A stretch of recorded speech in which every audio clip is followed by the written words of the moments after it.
खाली थी। सिर्फ इक्का दुक्का गाड़ी गुजर रही थी। रात का अंधेरा घना था। ठंडी हवाएं उसके चेहरे से टकरा रही थी। वो अपनी बाइक पर घर के लिए निकला था। कुछ ही दिन पहले उसे नौकरी मिल गई थी, कभी दिन की शिफ्ट तो कभी रात की। रात की शिफ्ट करके वो रात के गहरे अंधेरे में घर के लिए निकला था। लेकिन आज वो बहुत थक चुका था। ऑफिस से बाहर निकला तो तब रात के 1 बज चुके थे। दफ्तर से बाहर निकलते ही रात के सन्नाटे ने उसे घेर लिया। सड़कों पर पूरा सन्नाटा था।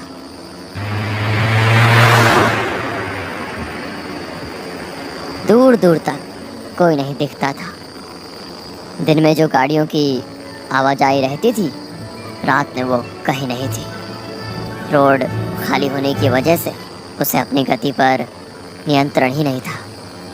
कभी किसी गाड़ी के हॉर्न की आवाज़ पीछे से आती और फिर सन्नाटा रात के अंधेरे में पूरी तरह छा जाता। कुछ देर के बाद निखिल ने मेन हाईवे छोड़कर कच्चा रास्ता पकड़ लिया। ये रास्ता और भी सुनसान था। रास्ता बिल्कुल एक काले सांप की तरह लग रहा था और सन्नाटा तो और भी डरावना लग रहा था। लेकिन कोई चारा भी तो नहीं था। नौकरी चाहिए तो नाइट शिफ्ट में तो काम करना ही पड़ता है। रास्ता सुनसान होने के कारण वो रास्ते के बीच से गाड़ी चला रहा था। तभी कुछ देर में ही उसका अकेलापन दूर हो गया। उसे पीछे से आती हुई गाड़ी का हॉर्न सुनाई दिया। उसने उस गाड़ी को साइड दे दी। इसी बीच एक कपल बाइक पर उसे ओवरटेक करके चला गया। शायद वो पति पत्नी थे। लेकिन एक बात निखिल के ध्यान में आई कि पीछे बैठी औरत ने साड़ी पहनी थी और उसका पल्लू पीछे वाले पहिए के बिल्कुल नज़दीक आ गया था। हवा के झोंके से वो कभी भी बाइक के पहिए में अटक सकता था और अगर वो पल्लू अटक गया तो पता नहीं क्या अनर्थ हो सकता था। निखिल ने बाइक की स्पीड बढ़ाई और उस बाइक को ओवरटेक करते हुए कहा, बहन जी, आपका पल्लू पहिए में अटक सकता है, ध्यान से। ये कहते हुए निखिल उनसे आगे निकल गया।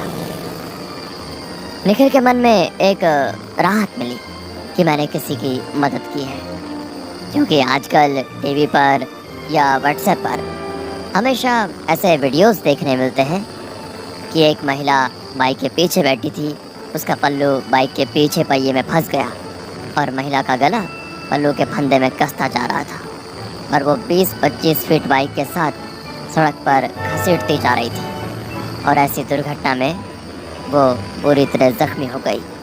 ये सोच में निखिल था।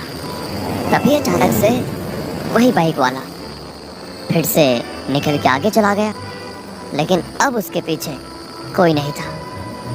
निखिल परेशान हो गया और सोचने लगा शायद उसने अपनी पत्नी को कहीं छोड़ा होगा।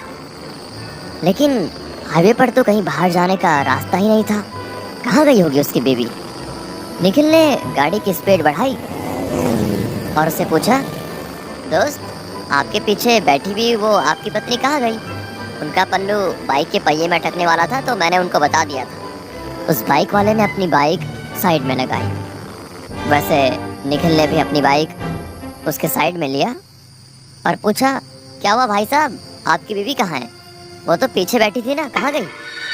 तब उस बाइक वाले के मन में डर की सनसनाहट पैदा हुई और उसका पूरा शरीर डर के मारे कांपने लगा।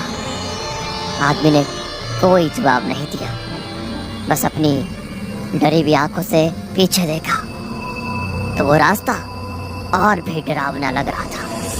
तभी निखिल ने कहा, क्या हुआ, आप इतना क्यों डर रहे हैं? उस आदमी ने थरथराती धीमी आवाज में कहा, मेरी बाइक पर आपने किसे देखा? निखिल ने हैरान होकर पूछा, मतलब आप उसे नहीं पहचानते? रात की ठंडी हवा में वो पसीने से लथपथ था। उसकी सांसें तेजी से चल रही थी और उसका दिल धड़क रहा था बहुत तेज। डर के मारे उसके हाथ पांव कांप रहे थे। लड़खड़ाती आवाज में उसने कहा, मैं तो जॉब से घर जा रहा था अकेले, मैंने किसी को लिफ्ट नहीं दी थी। और उसकी बातें सुन निखिल के रोंगटे खड़े हो गए। अब दोनों ने एक दूसरे को देखा और एक साथ पीछे देखा तो उन्हें रात की गहराई में एक धुंधली सी परछाई दिखी जो उन्हें घूरे जा रही थी। वो देखते ही दोनों की आंखें खौफ से फटी की फटी रह गई। उन दोनों की धड़कनें बेकाबू हो गई थी। तभी सामने से एक गाड़ी जोर से हॉर्न बजाते हुए उनके पास से गुजरी, जैसे उन दोनों को निगलने के लिए आई हो। वो बाल बाल बच गए। दोनों ने फटाफट बाइक स्टार्ट की और तेज रफ्तार से अपने अपने घर की ओर बढ़ने लगे। निखिल घर पहुंचा तो रात के 2 बजे थे। वो अपने बिस्तर पर लेटा, लेकिन उसे नींद नहीं आ रही थी। अपने पूरे करियर में उसने ये चीज़ पहली बार देखी थी।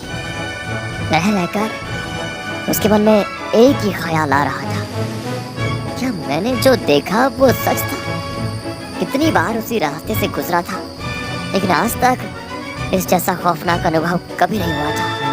बाइक पे बैठी हुई वो औरत, उसकी लाल साड़ी, कैसे मुमकिन है? लेकिन ये अनुभव एकदम असली था। उसे तो अब अपने खिड़की के पर्दे भी उस लाल साड़ी वाली औरत के पल्लू जैसे दिख रहे थे। ऐसा लग रहा था कि बार बार कोई उसका नाम पुकार रहा है। उसे तो अब खिड़की की ओर देखने से भी बहुत डर लग रहा था।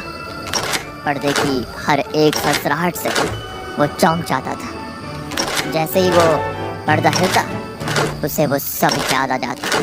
वो अंधेरी सड़क, वो परछाई और वो औरत।